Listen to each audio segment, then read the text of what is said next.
Up today on the Speed of Culture podcast, we're thrilled to welcome Carolyn Dawkins, the Chief Marketing Officer of David Yurman. Carolyn leads marketing from the world's most prestigious luxury jewelry brands, balancing heritage with innovation to capture modern consumers. Carolyn, so great to see you. Thank you so much, Matt. Thrilled to be here with you today.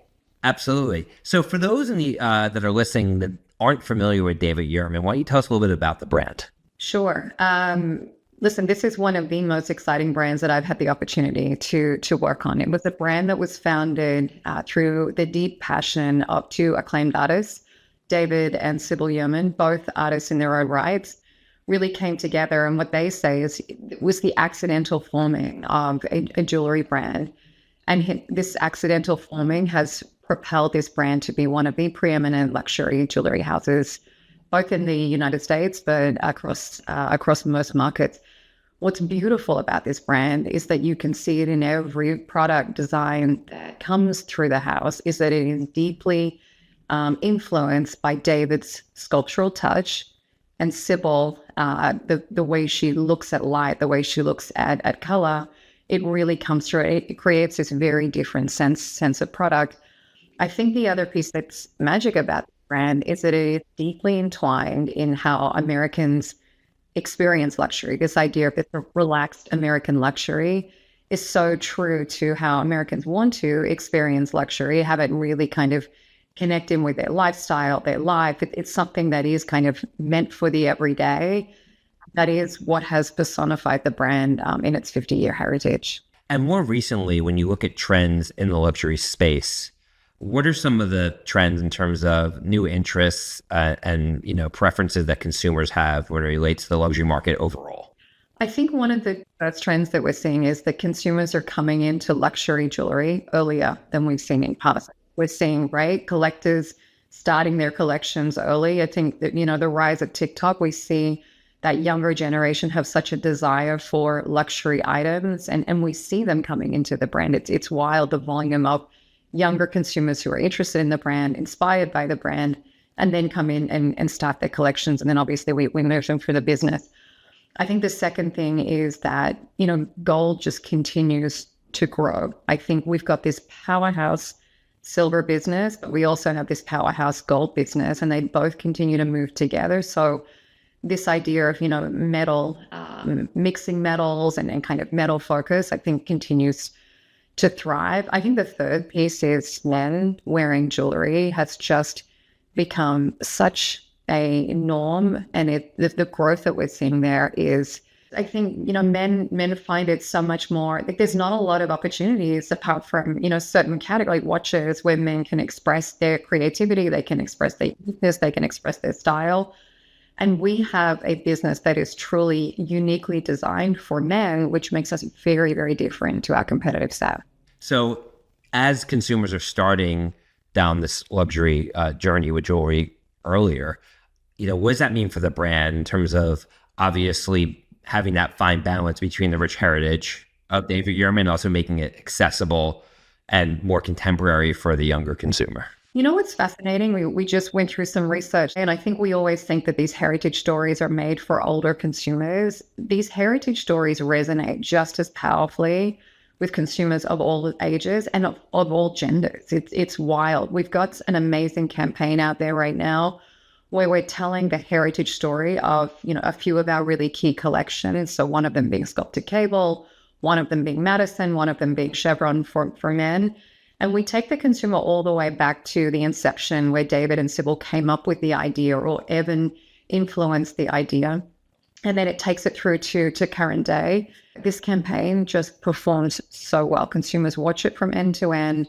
They understand the key takeaways. They're highly engaged. The metrics that we've seen, I've never seen metrics jump this significantly, nor has our research partner. And it is literally across every different age cut. So I think we forget sometimes that the consumer that's coming into this category, they want the depth of story. They want the depth of heritage just as much. And I think, listen, compelling, entertaining content is compelling, entertaining content for all ages. And I think when you get it right, all of our audiences respond. Yeah. And you mentioned earlier, like with a younger consumer, obviously they're learning about, and it's really sounds like driving the category on places like TikTok. So what does that mean for you as a marketer in terms of maybe new muscles you need to develop, new areas you need to lean into a little bit more to make sure that you are in that TikTok and Instagram feed, so ultimately you're in the consideration set? Yeah, I mean, we all know, right? These two platforms don't operate the same as much as we all wish they did from a content perspective, but they are really different. And I think we are getting better at a team in terms of having really distinctive content tracks for one platform versus the other. I think the other thing to note is that on both platforms, the younger consumer is on both platforms and they're responding differently. It's a bit of a misnomer to say, listen, TikTok is for the younger consumer, because our sweet spot continues to be, a certain age on both platforms. It's just we see them operating very differently. So I think it is the same content. It's just got really different editing and structuring components. And then I think what you wrap around it is different as well. Some of the campaign work, it resonates. It just needs different editing. And then obviously the influencers that we work with, the additional kind of content constructs is a bit different on each of those platforms. What's interesting is, regardless of platform, the consumer is really inspired by our core collections. So one of our key collections for women, it is sculpted cable. It doesn't matter if they're on TikTok or they're on Instagram or they're on YouTube, etc. We see the consumers really respond to this product, to these campaigns. And then what's beautiful about this collection is once they then come to in-store or they come to site, they can then find different cable options that best reflect where they're at in terms of their jewelry journey or the price points they're looking for, whether it's for themselves, gifting, etc. And in terms of the buying habits of your consumer, and I would imagine it also varies based upon age, demographics, et cetera, but where are you seeing the most traction for David Yurman, whether it be, direct to consumer or through your various retail partners? Yeah, I think there's a couple of ways to answer that. I think you're asking a channel-based question. I think also interesting for us, and I'll get there, is moments. This is a brand that was built on a really distinctive moments and marking moments with jewelry. I think if you ask someone who has a David Yurman item, oh, when did you get that piece? There will be some story behind it, which is really exceptional and unique. So we see really key kind of moments throughout the year that really move our different sales trends, and really leaning into those has been a big win for us in the last few years, really reflecting where consumers come in to the category at different points throughout the year. What's also exciting about our business is that we're moving on all channels. So I think we've got a footprint that continues to expand in retail. So we have continued to grow there, and I think we're seeing some great results there as well across existing doors and new doors. But then e-com continues to fire as well, and they're doing very different things. E-com does see a greater amount of new consumers coming in for the first time. It's an easier way for new consumers to walk into luxury, right? It's an easier way. It's a slower way. You can spend a little bit of time. You can come back. You can figure it out. What works for you. You can create wish lists, etc. But we do see some amazing new consumer conversion there. What's interesting is moving them into store. Then that's where we start to see the collectors start to move, right? So they're spending more. The frequency is greater. They have greater relationships with the brand. And so we really like to reward that as well. Right. And of course, one of the benefits you have of selling direct in your e-commerce platform is you're able to collect that first party data, which obviously as an age of AI is more valuable than ever before in terms of the ways that you can mine the data, understand your consumer. So how are you using your first party consumer data on a day-to-day basis to make you smarter and to inform decisions you're making? Sure. So yeah, we pick up data across all of our own footprints, right? So from our retail footprints and then from our e-com footprints. So it is very rich in terms of how we understand the way the consumers behave with the brand, what they navigate towards. So I think you see it in so many different areas, right? If you think about how email operates, right? There's really specific journeys that are designed for different segments of consumers. So where are they at in their life cycle with the brand? Different, consumers who are spending at different levels and who have different design philosophies that they really lean into the brand for. Moving out of email, we have so much opportunity, and we personalize a lot on site. And I think we're on that journey. There's some amazing things on the site already, and there's more that's coming there. And I think we're also starting to use it in a more innovative way with our media platform. So we're starting to get a lot more sophisticated in terms of when to use our first party data with existing customers, when to use our first party data to fuel new customers. And then I think there's so much that's happening in the creative space as well. So we start to really test into different creative treatments using some of this data on some of these platforms. Yeah, it's interesting looking at just your career history. Obviously, before David Yurman, you spent a lot of time in the beauty category. You were at L'Oreal, and you were at Estee Lauder, and obviously cut your teeth at some of the most prestigious, luxury and beauty companies in the world. But you also spent time at Google. And just in speaking to you, you strike me as sort of a unicorn in the beauty space, not to toot your horn, just because a lot of people I speak to in beauty marketing are much more about the art and very little about the science, and don't necessarily have the depth of understanding that you seem to command in terms of data, in terms of technology. That being said, how important was your time at Google and your overall focus on technology in terms of your success as a marketer? Sure. That's a great question. And listen, I am so grateful for every opportunity I've had in my career. I think every stab, I've learned so much from the different leaders that I've had the opportunity to work with. Google was a really deliberate stab. I think, I looked up at L'Oreal at one point. I was like, there's a lot of amazing marketers around. How do I differentiate myself? Because I could end up, we're all neck and neck with each other. And I think that was when, digital was the wave of digital, and the wave of data-driven marketing was, you couldn't escape it. And so one of the key things I knew I needed to do was get my hands on the dial. I think as a marketer, you're often 2 or 3 agencies or 2 or 3 kind of headcounts removed from actually understanding and doing the work. So what better way to learn than kind of throw yourself right into the fire? And that was the opportunity at Google. I had to work with this amazing team and really put recommendations in front of sophisticated C-suite on how best to use Google platforms to achieve XYZ business challenge. So I think it was an amazing learning ground, and I use so much of it today. I use it today with our creative team. I use it with our paid media team. I use it with our e-com team. It has been a huge differentiator, and I mentor a few talents, some still at L'Oreal, some still at Google. And I think one of the things I do talk about is when you have started to build and you've solidified strength in a few areas, understand what is going to differentiate you, what is going to take that strength to that next level, and make some deliberate, whether it's career moves, whether it's education moves, whether it's stretch projects. How do you fuel that differentiator? Because I think what you're talking about, and I think it's hard. I often get told I'm a performance marketer or I'm a brand marketer. This idea of thinking both left and right has been really important to me, and it's something that I continue to work on. I think it's one thing you mentioned is essentially getting hands on keyboard.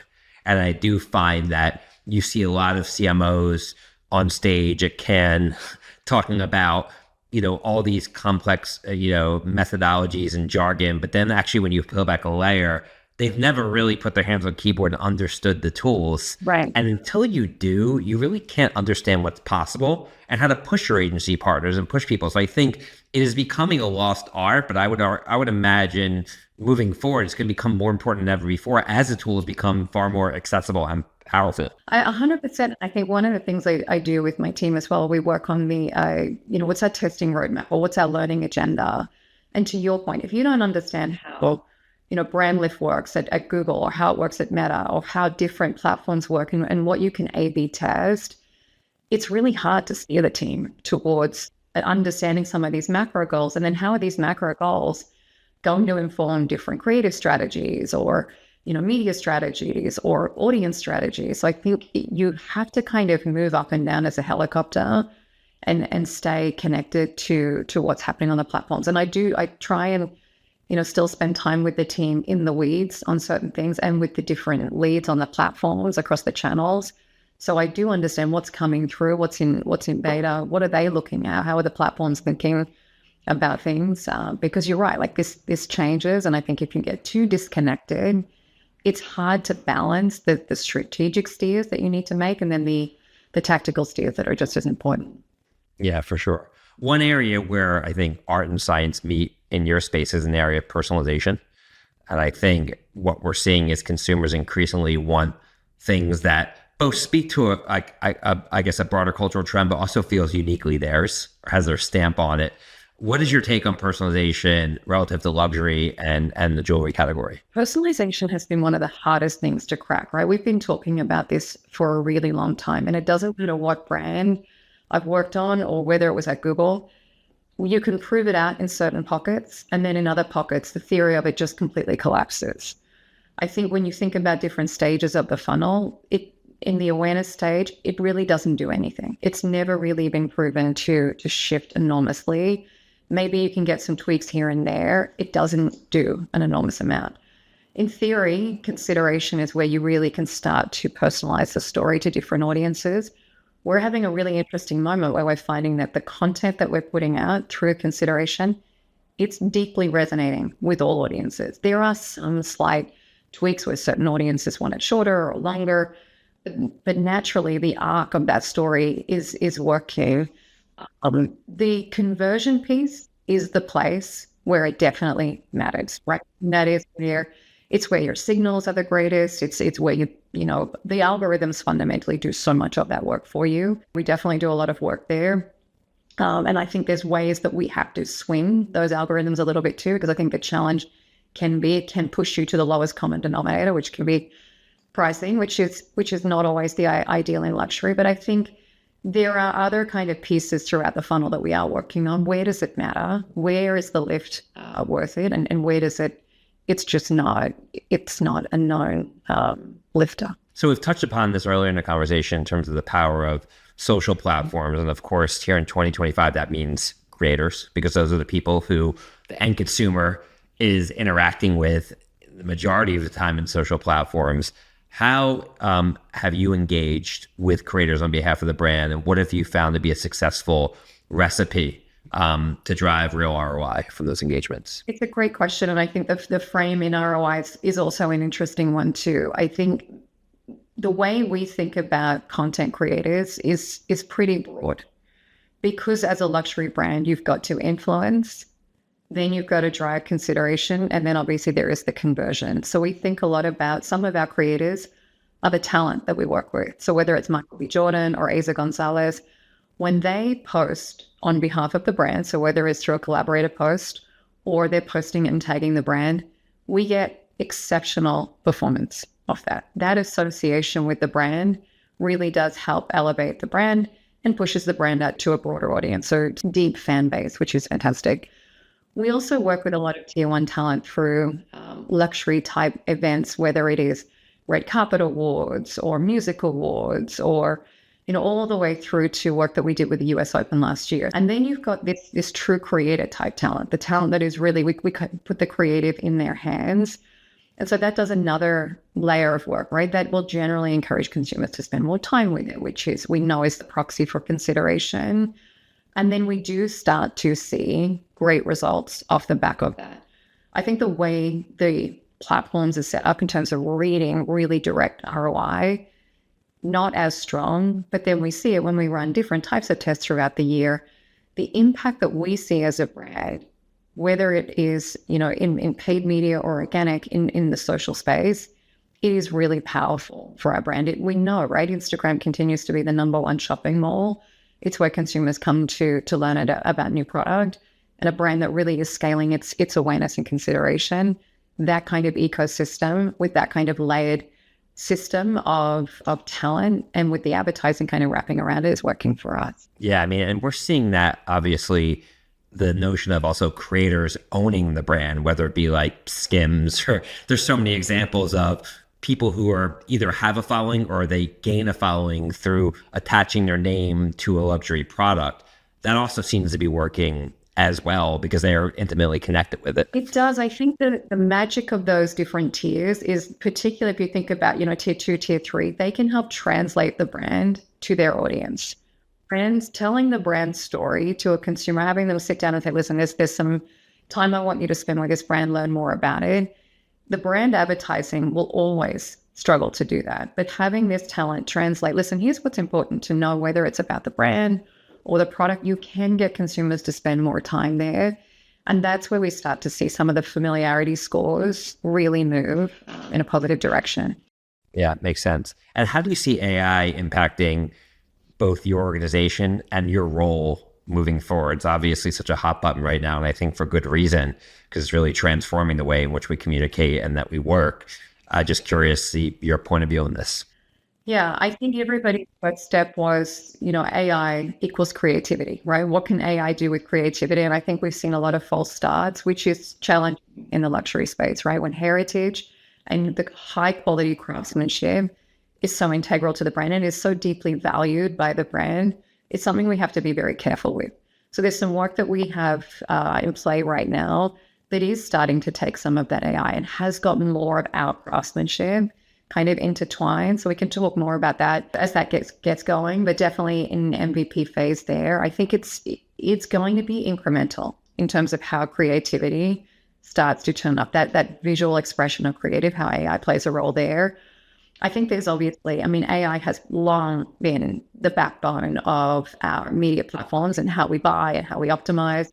I think what I am super appreciative of my team is they are really focusing on leaning in there. So some of these targeting components of past, they're really challenging the norm. Like, right now on these platforms, let's let the algorithm decide the targeting. So getting comfortable with that is something that I think we as marketers are wrestling with, but I really appreciate my team pushing in there and using those algorithms as hard as they possibly can.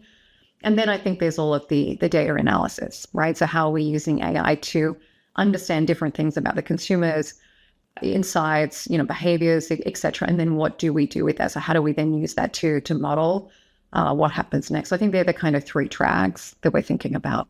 Yeah, I'm glad you brought up your team because we have a lot of younger listeners here on the podcast. And I was just curious, like if you were to give some advice to people starting out in their career in marketing that want to end up in a CMO seat one day, like what are the tried and true attributes you've seen of rising stars at the companies you work for that maybe you would want to impart on the next generation of leaders to really focus on and embrace in their own right? I think one of the things I talk to my team about is developing that strategic thought leadership skill set early and using that to frame your recommendations. I think it's hard to build the strategic thinking skill set.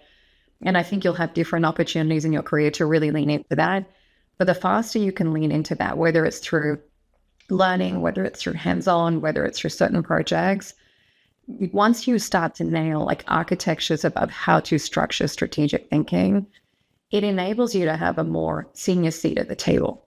People lean out and listen. It's no longer a tactical recommendation. That's a really important statement and recommendation that person's making. And so that is really what helps, more senior talent lean in and elevate that person and elevate that person's work. So I don't think we spend enough time talking about that and coaching our teams and our talent to that, but it's a huge, huge differentiator. Yeah, I mean, sometimes we just glamorize ideas and shiny objects 100%. versus how we got there. And ideas kind of, I don't want to say a dime a dozen, but some work, some don't. But if you're tapped into the right insight, then you're setting yourself up over time to be successful. Right. And achieving a certain objective, right? It's not going to take one idea. It might take, listen, this is what we're going after, right? This is strategy A. This is MVP 1, MVP 2, MVP 3. If teams really come to you with that sort of recommendation, it's such a powerful way of thinking that as a leader, I think you really lean in to help test and learn and support their thinking. So shifting gears to wrap up here, just in talking about, your career and all the great places you've been at, what gives you conviction to kind of make the leap and go somewhere else? And some of this has been to a completely new industry and in others has been within the same industry. But at what point are you able to take a step back and say, you know what, this new opportunity is good enough for me to leave my comfort zone of where I am today to go to a whole new journey? It's always something that fascinates me with people like you who've had such a prolific career at so many great companies. I'm driven by a challenge and an opportunity. When I connected with the David Yurman team and speaking to Evan, who is David and Sybil's son, and he leads the organization, he's an exceptional thinker. His vision for the brand is phenomenal. Hearing that vision and hearing, how we were going, what it would take to get there, I'm like, sign me up. I wish I wasn't like this, but make it hard and make it complex. And, that sort of stuff excites me. I love having problems to solve. I think the other thing is, seeing an opportunity you believe in. There is so much in this brand that's not been exposed to consumers at scale. That to me is super exciting. When you can sit there and you're having a conversation with someone and you're really starting to already frame out exactly what needs to be done and you can see it so clearly. You're like, I would be so disappointed if I didn't get to be the to do this. So I think, I want to have the passion. I want to see the challenge, and I want to see, as long as the vision for me is landing. And I also think, as I grow in my career, the culture of the organization that I work for really matters. And I have to say, it's an amazing exco at David Yurman. They are highly supportive. It's, as we know, right, it's challenging being a CMO and constantly validating the expense and the impact of the work. And they have been, partners throughout that entire journey, and having an exceptional team, like, whether it's my leads or whether it's, the teams underneath them, there's so much great thinking that is coming through. And I think what's exciting is they've all signed up to come on this transformation as well. And I think we're all achieving it together. So it's super rewarding.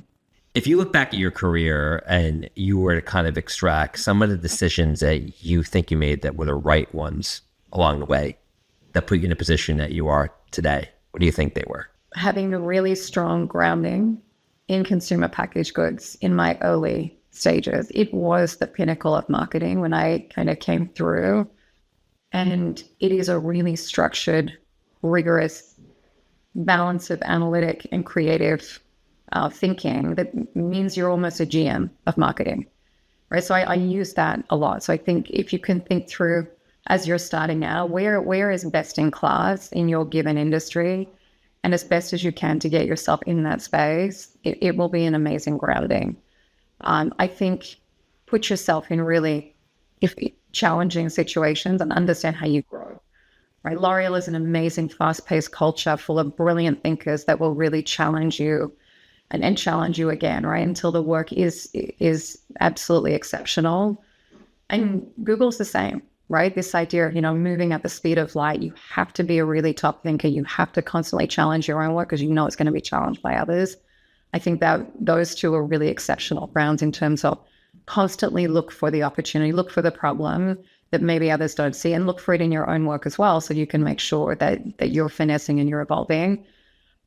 I think the third thing I would say is understand where your gaps are and run towards them. Whether it was at Google or I continue to work with an executive coach, and I probably will throughout my entire career. There's, your strengths are always your Achilles heel. So there will always be things that I have to work on to, evolve my leadership style and to grow and to evolve. And also with the next generation of talent that's coming through, their expectations of leaders are really different as well. So leaning into those areas of opportunity will make you grow, whether it's a skill set or whether it's an expertise or whether it's stylistically. I think they're the big three things I would. Yeah, that's well said. And I'm sure that our audience listening is taking furious notes on your feedback, because I think you left a lot of wisdom for us to think about today. So I really appreciate, Carolyn, you taking the time today. It was a great episode, and I can't wait for our audience to hear it. Matt, thank you so much for having me. It's always absolutely.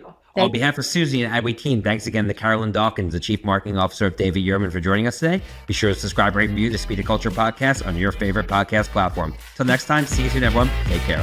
The Speed of Culture is brought to you by Suzy as part of the Adweek Podcast Network and Acast Creator Network. You can listen and subscribe to all Adweek's podcasts by visiting adweek.com/podcasts. To find out more about Suzy, head to Suzy.com. And make sure to search for The Speed of Culture in Apple Podcasts, Spotify, or anywhere else podcasts are found. Click follow so you don't miss out on any future episodes. On behalf of the team here at Suzy, thanks for listening.